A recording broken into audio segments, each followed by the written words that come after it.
All this week, we're airing special reports on tech tyranny, looking at how big tech companies are gaining more and more power and endangering a lot of things that we think are important, like democracy and clear thinking. Here's another example. China's military is obsessed with artificial intelligence and is investing massive resources into developing an advantage over our military in artificial intelligence. Eric Schmidt chairs Alphabet, that's the parent company of Google. He's admitted that China will soon be the world's leader in AI, and they'll use it for military purposes. He's right, maybe. Now, Google is dramatically expanding its artificial intelligence research operations in China, which is bolstering an effort that could eventually imperil the security of this country. Paul Scher is the author of Army of Non-Autonomous Weapons and the Future of War, which looks like a horrifying book. Haven't read it yet, but I plan to. Paul joins us tonight. Thanks, Paul, for coming on. Thanks for having me.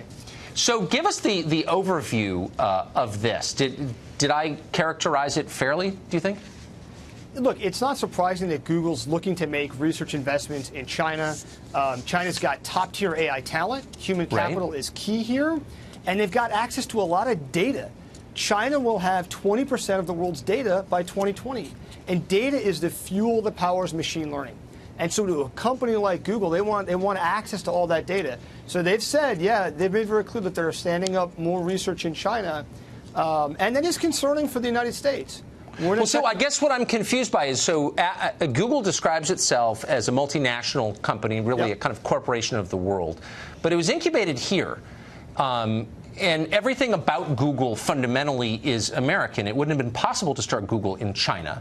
And yet Google doesn't seem to feel any obligation whatsoever to the U.S. government or to the American people. So how does that work exactly?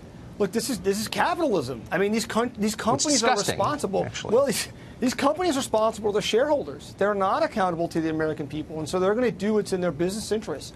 And if there's a business interest to move overseas, to stand up a research center, to offshore jobs, they're going to do that. So American taxpayers subsidize the education of the people who founded Google and who work there, and we create the regulatory and legal framework possible for it to start. Again, no other company like this has started in Europe, for example, certainly not in Asia. So we make it possible, and then they turn around and undermine the national security of the country. I know that people describe that as market capitalism, but that seems immoral to me. Look, at the end of the day, we're in a technology race, and it's not just China, it's other countries as well. Vladimir Putin has said whoever controls AI will lead the world. France just released a new plan on artificial intelligence. We're going to have to compete. We're going to have to make the U.S. an attractive place for people to come and invest and do AI research and found companies and grow them. And we're going to have to win this race by being faster than others. Well, here's another thing that confuses me, and since you've covered it, maybe you've got the answer. So companies like Google are big on importing talent, and they argue, and I understand why, and they argue that we just don't have enough engineers, for example, so we need to bring them in on H-1B visas.